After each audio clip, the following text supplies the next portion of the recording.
On the Consumer Watch, a push to get you more privacy online.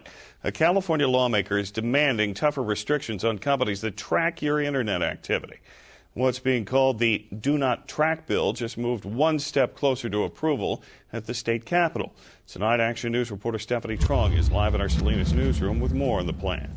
Good evening, Dan. Nowadays, people are tied on their smartphones, online, or on their computers.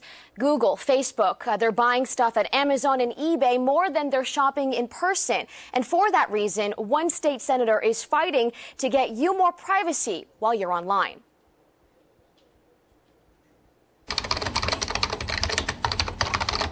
Every time you go online, there are companies that track where you go, what you buy, then turn around and sell that information to ad companies.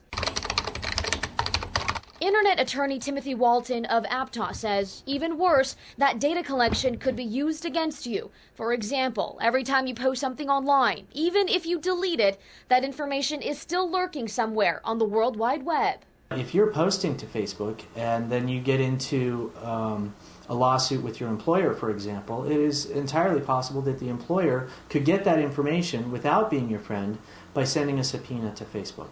The tracking technology is getting smarter and more intrusive.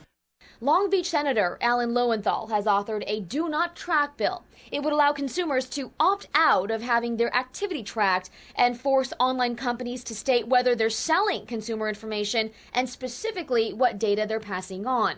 Tuesday, the Senate Judiciary Committee passed the bill 3-2. The opposition stated that, it's unworkable, unenforceable. Should be done at the federal level. And business groups argue the bill would hurt online commerce. This bill, SB 761, is the equivalent of Texas stopping the oil industry. California's tech industry is of equal importance. Senator Lowenthal hopes to get the Do Not Track bill passed by summer and in effect by July 2012.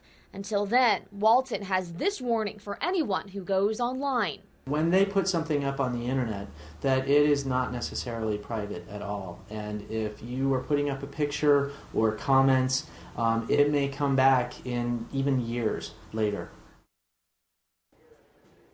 Now, sometimes you get a pop-up on your computer, too, like this one, which says your computer is infected. Click here to get computer protection for your system. But if you click those pop-ups, it actually gives malware and spyware sources access into your computer and access, therefore, to personal and sensitive data. So this bill actually would help prevent that also. Dan? All right. Thanks very much. Appreciate it, Stephanie. And again, don't always believe what you see on the Internet. In fact, I know many of you on Facebook have been getting that notification that you can see the unauthorized video of the Obama attack.